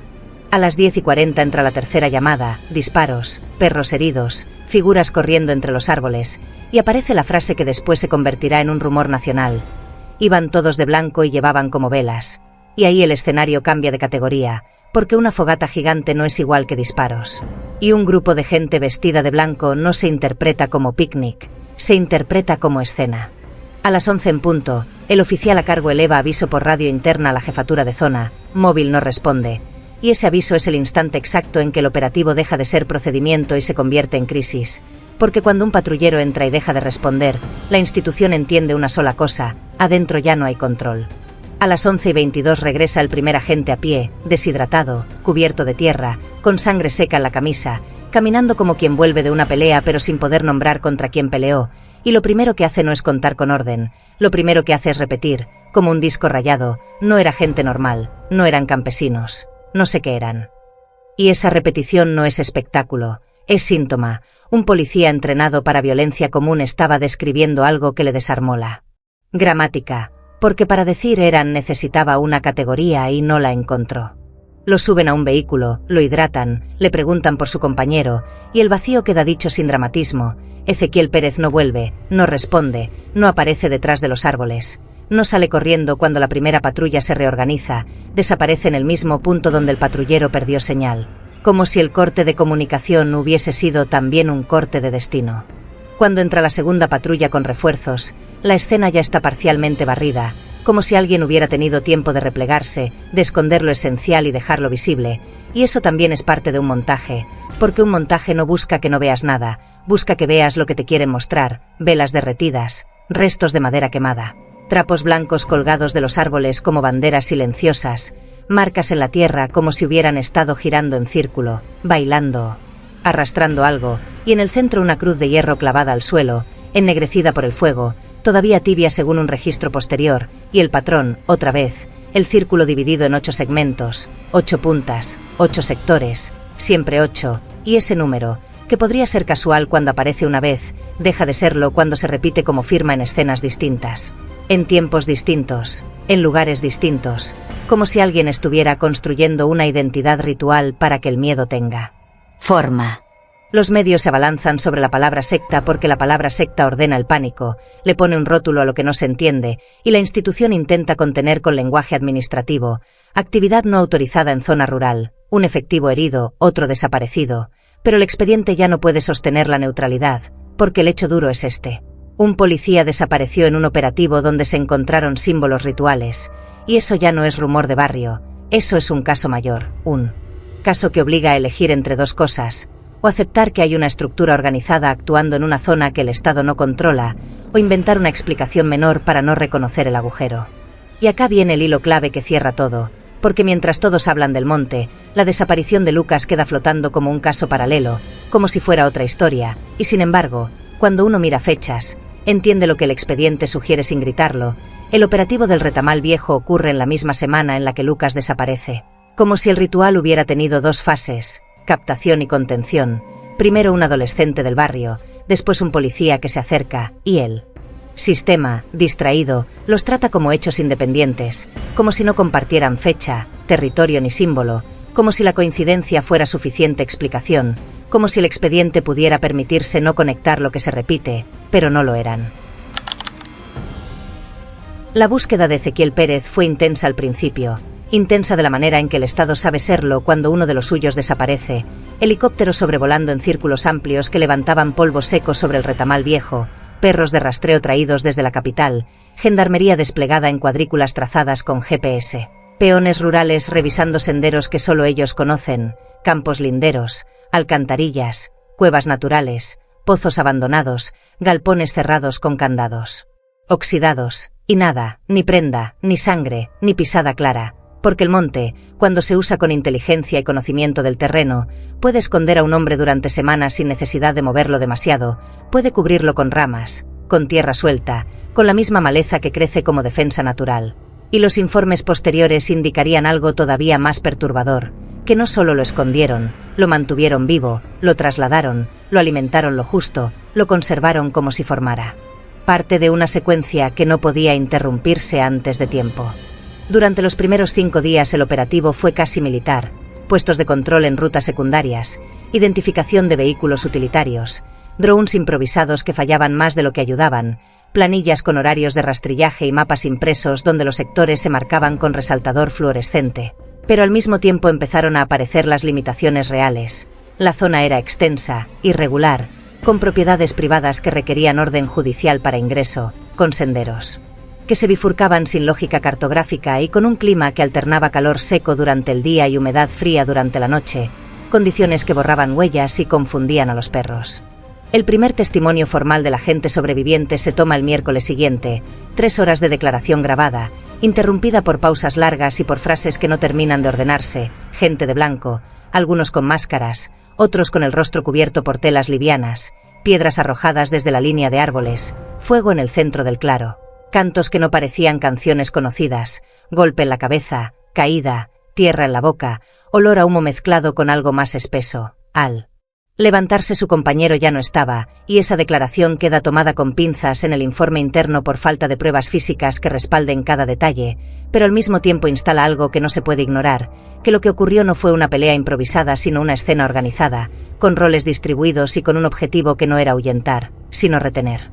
Mientras el expediente administrativo hablaba de operativo en zona rural con resultado adverso, en paralelo empezaba a crecer otra línea de investigación menos visible pero más inquietante, la del patrón repetido, el círculo de 8 segmentos encontrado en el claro, el símbolo tallado en la tierra, los restos de cera analizados en laboratorio y la imagen satelital de 2015 encontrada casi por azar por una administrativa que revisaba antecedentes de uso del terreno, una imagen borrosa, pero suficiente para distinguir un trazado circular similar en el mismo punto geográfico, 8 años antes, mismo diámetro aproximado, misma división en sectores, como si el lugar hubiera sido utilizado en ciclos, no como improvisación reciente sino como punto fijo dentro de una práctica repetida. Ese hallazgo no llegó a la prensa de inmediato, quedó primero en un anexo técnico que circuló entre Fiscalía y Jefatura, pero internamente cambió el tono de la conversación, porque si el círculo estaba ahí antes, si el patrón no nació esa semana sino que ya había sido marcado años atrás, entonces no se trataba de un grupo de gente borracha ni de adolescentes jugando a lo prohibido, entonces había repetición, y si hay repetición hay estructura, y si hay estructura la desaparición de Lucas deja de ser azar y empieza a parecer selección, y esa palabra pesa más que cualquier hipótesis de fuga voluntaria.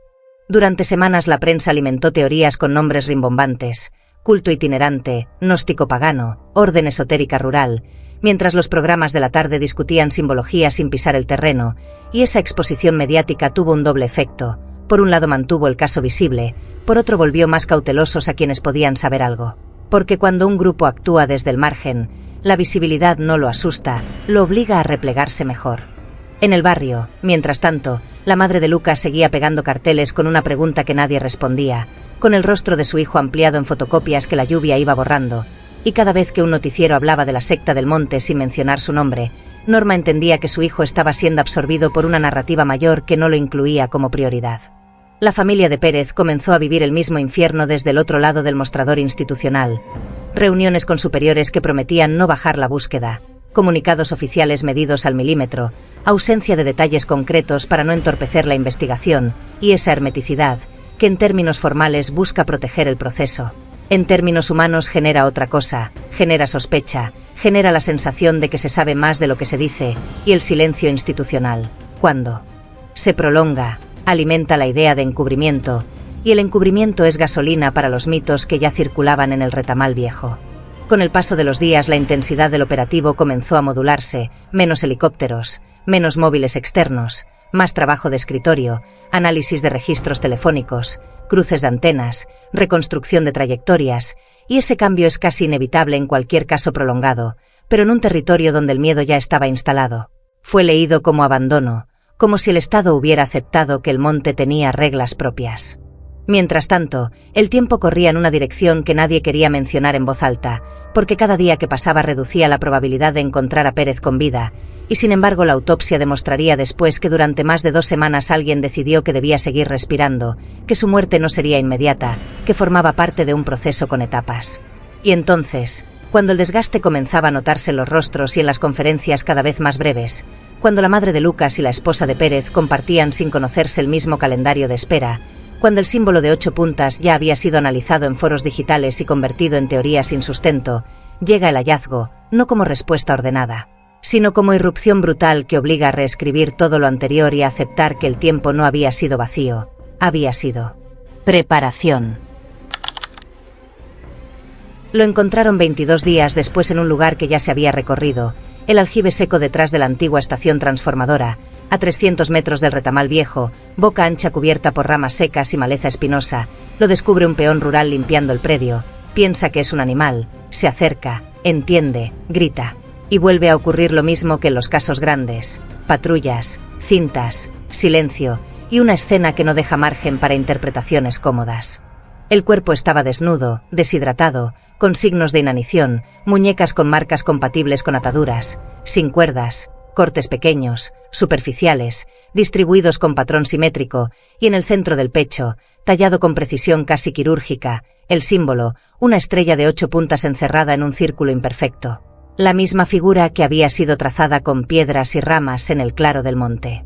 La autopsia revela el dato que convierte el caso en pesadilla real. Ezequiel Pérez murió 48 horas antes del hallazgo, lo que significa que estuvo vivo más de 2 semanas después del operativo, que estuvo cerca, que alguien lo mantuvo con vida, lo alimentó, lo movió, lo preparó, y esa palabra, preparar, aparece en un informe interno con una frialdad que da asco, porque lo que describe no es solo un homicidio, describe un proceso. El fiscal Mario Fontana ordena allanamientos, galpones, granjas, casas deshabitadas, cuevas, pozos, y encuentra vestigios, velas negras, un libro sin tapas en idioma ilegible, y un cuaderno escolar con dibujos infantiles extraños, figuras con cuernos, ojos múltiples, manos alargadas, sin firma, sin fecha, pero con una coincidencia que en el expediente queda anotada al margen como posible conexión. El cuaderno tiene hojas arrancadas con restos de pegamento, como si hubieran sido retiradas para llevarlas a otro lugar. Y en paralelo, casi como un ruido de fondo que nadie quiere amplificar, aparece un dato silencioso. 2 adolescentes del barrio dicen en entrevistas informales que Lucas andaba con un grupo, que lo habían visto cerca de la casa abandonada días antes, que hablaba de no olvidar y de una ceremonia. Y ese tipo de frases, cuando se dicen en un aula, parecen pavadas, pero cuando un chico desaparece, empiezan a sonar como huellas. La fiscalía lo sabe, pero no puede probarlo, y la palabra secta queda suspendida en el aire como un fantasma legal, porque para acusar hace falta nombre, rostro, estructura, y lo que hay, por ahora, son símbolos, rumores, y un policía muerto con una marca de 8 puntas en el pecho. Y sin embargo, en este punto del guión, todavía falta lo que vos necesitabas que ocurriera casi al final para que todo cierre, falta el regreso de Lucas. No vivo, no como rescate, sino como la pieza que demuestra que el adolescente y el policía no fueron casos paralelos, fueron parte del mismo circuito. La ceremonia fúnebre de Ezequiel Pérez se hizo en silencio, urna cerrada, familia destruida, intendente declarando duelo, vecinos en vigilia con velas, y el detalle más cruel es este, que el pueblo enciende velas para despedir a un hombre asesinado en una ceremonia de velas, como si la comunidad no pudiera salir del lenguaje que el caso le impuso, como si incluso el duelo estuviera contaminado por la estética del ritual. La investigación sigue meses, 120 declaraciones, 20.000 registros telefónicos, cruces de GPS, peajes, ANSES, historia clínica, movimientos bancarios, y nada, ningún imputado, ningún sospechoso firme. El expediente queda como homicidio agravado por privación ilegítima de la libertad y ensañamiento, sin autores, y en esa ausencia de nombres. El miedo se vuelve definitivo, porque lo que no tiene cara puede estar en cualquier parte. En el Retamal Viejo, las historias se multiplican, cazadores que vieron luces, mujeres que escucharon cánticos, chicos que hablan de una casa con símbolos, y todo eso, que antes era folclore, después del cuerpo del policía se vuelve advertencia, y la advertencia tiene un efecto inmediato, nadie habla oficialmente, nadie denuncia, porque denunciar implica exponerse. Y en lugares así, exponerse es quedarse solo. Y entonces, casi cuando el expediente parecía condenado a dormirse, aparece el final que completa la forma, no como justicia, sino como revelación tardía. Ocurre el 30 de abril, un viernes de lluvia fina, cuando un operario municipal que trabajaba en una zanja de drenaje, en el corredor de descampado que conecta la colectora con el pasaje de la casa abandonada, encuentra algo enganchado entre ramas y basura arrastrada. Primero cree que es un muñeco, después ve la tela, después ve el color de la piel y llama.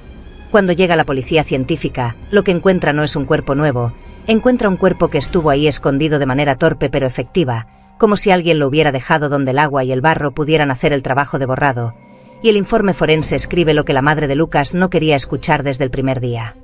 Restos compatibles con varón adolescente, tiempo estimado de muerte cercano a fecha de desaparición, y la identificación posterior, por ADN, confirma. Lucas Ramallo. La prensa, que ya estaba cansada del caso, vuelve por un día, vuelve por el morbo de cerrar con cadáver, pero lo verdaderamente importante no es que aparezca muerto, es cómo aparece, porque cuando limpian el torso y reconstruyen la ropa, encuentran, tallado de forma superficial pero intencional, el mismo motivo, una marca incompleta de 8 puntas. No tan precisa como la de Pérez, como si hubiese sido el primer intento, el primer sello, el ensayo de un símbolo que después perfeccionaron en él. Cuerpo del policía. Y ahí, por fin, el expediente deja de tener 2 historias y queda una sola. Lucas no fue solo una desaparición, fue el inicio de la ceremonia, el primer cuerpo elegido para sostener el circuito, el adolescente captado o arrastrado hacia la casa abandonada, usado como prueba, como ofrenda, como mensaje interno, y cuando el policía Ezequiel Pérez empezó a unir las pistas y se acercó demasiado, lo convirtieron en el segundo cuerpo. No para ocultarlo, sino para marcarlo, para convertirlo en advertencia institucional. Esto es nuestro, esto se repite, esto no se interrumpe. Nunca se probó judicialmente quiénes lo hicieron, porque una secta real, cuando existe en territorio sin registro, no se muestra con credenciales, se muestra con miedo, con repetición, con símbolos, con una comunidad entera que aprende a callar, y por eso el caso se archivó, no cerrado, solo suspendido, como tantos expedientes durmientes de la provincia. Pero en el Retamal Viejo nadie lo llama durmiente, lo llaman de otra manera, lo llaman advertencia. Porque después de aquel último hallazgo, el paraje quedó vacío, la casilla de oración fue demolida, el pozo tapado con escombros, la cruz de hierro robada y vendida como chatarra, y los mapas digitales dejaron una etiqueta gris, área rural sin datos, como si borrar el nombre pudiera borrar lo ocurrido. Y sin embargo, lo único que queda realmente es la frase escrita en tinta azul en el reverso de una foto encontrada en tribunales, una figura de espaldas frente a una fogata, fecha alterada, archivo alterado, pero el mensaje intacto. Hay ceremonias que no se interrumpen, solo se repiten, en otros lugares, con otras personas. Y esa frase, por más que hayan destruido la foto, quedó flotando como una profecía, porque en casos así, lo peor no es lo que se sabe, lo peor es lo que no se puede probar. Lo que no se puede nombrar, lo que obliga a un pueblo entero a vivir con la sensación de que el peligro no llegó de afuera, que siempre estuvo ahí, mezclado con la tierra, con los caminos, con el silencio. Y si hay algo que el expediente de 4483 dejó claro, no por conclusión judicial sino por estructura, es esto, que Lucas y el Cabo Pérez no fueron dos tragedias paralelas, fueron la misma historia contada desde dos ángulos, la víctima invisible del barrio y el cuerpo visible del Estado, unidos por el mismo símbolo, la misma noche, el mismo territorio, y la misma lógica de ceremonia. Porque cuando una ceremonia empieza, lo primero que hace no es matar, lo primero que hace es exigir silencio. Y en el Retamal Viejo, el silencio fue lo único que nunca faltó. Hay historias donde el daño no lo produce un agresor visible, ni un plan oscuro, ni una ceremonia en el monte, sino algo mucho más difícil de señalar con el dedo, un sistema que interpreta antes de comprobar, que rellena vacíos con intuiciones, que transforma una palabra ambigua en certeza y una tragedia en condena, porque a veces la violencia no llega desde afuera. A veces nace adentro del expediente, en un informe firmado con apuro, en una metodología vieja repetida por costumbre, y el fuego, que duró menos de una hora, termina quemando años enteros de una vida sostenida por una seguridad que nunca fue sólida del todo. Y hay otras donde el daño sí parece organizado, repetido, marcado con símbolos, sostenido por el miedo de un territorio entero, donde un adolescente puede desaparecer en 6 cuadras y un policía puede ser retenido durante semanas a pocos metros de donde lo buscan, no porque el monte tenga magia, sino porque la ausencia de registro. La periferia sin control y la complicidad del silencio construyen el lugar perfecto para que algo así exista sin que nadie lo interrumpa, y cuando alguien se acerca. Demasiado, el mensaje no se discute, se imprime en un cuerpo. En el primer caso, la comunidad necesitó un culpable para que el incendio tuviera explicación, y la explicación más soportable fue creer que la intención existía, porque la intención ordena el miedo, le pone rostro, lo vuelve narrable, y el rostro disponible era Claudia, una madre que sobrevivió y no encajó en la escena emocional que todos esperaban. Y esa imagen pesó más que la ciencia, más que los matices, más que las preguntas incómodas que nadie quiso hacer a tiempo. En el segundo, la comunidad necesitó creer que lo que ocurría en el Retamal Viejo era demasiado oscuro para nombrarlo, y esa misma idea, la de no meterse, terminó funcionando como protección para quienes actuaban, porque cuando un barrio aprende a callar, cuando un paraje queda fuera del mapa, el peligro ya no necesita esconderse, solo necesita repetirse. Primero con un chico sin redes, sin cámaras, sin testigos, y después con un efectivo que se acercó demasiado y fue devuelto marcado, como advertencia para el resto. A simple vista parecen historias distintas, un incendio doméstico y una violencia ritual en un territorio olvidado, una mujer que sale en silencio después de perder más de una década y un adolescente que no vuelve jamás, pero el hilo que las une es el mismo y es más inquietante que cualquier símbolo, porque en ambos casos lo devastador no fue solo el acto inicial, sino lo que vino después, la facilidad con la que elegimos una explicación cómoda, la rapidez con la que una institución se para. Carpetas que deberían tocarse, la manera en que el miedo disciplina a una comunidad y el modo en que el tiempo, cuando no se investiga con rigor, se convierte en cómplice. Y cuando la noche cae, cuando las luces se apagan y cada casa parece igual a la siguiente, lo único que queda flotando, intacto e incómodo, no es una teoría ni un nombre propio, sino una pregunta que atraviesa ambos expedientes como una misma sombra: si una vida puede quedar arrasada por una interpretación, si un chico puede desaparecer sostenido por un silencio compartido, si el sistema puede fallar por exceso de confianza o por falta de control, entonces ¿qué estamos dejando de conectar a tiempo? ¿Qué estamos dejando de ver cuando miramos rápido, cuando creemos que ya entendimos, cuando decidimos que lo raro se archiva y lo urgente se posterga? Archivos Negros continuará documentando casos con el mismo criterio técnico y rigor.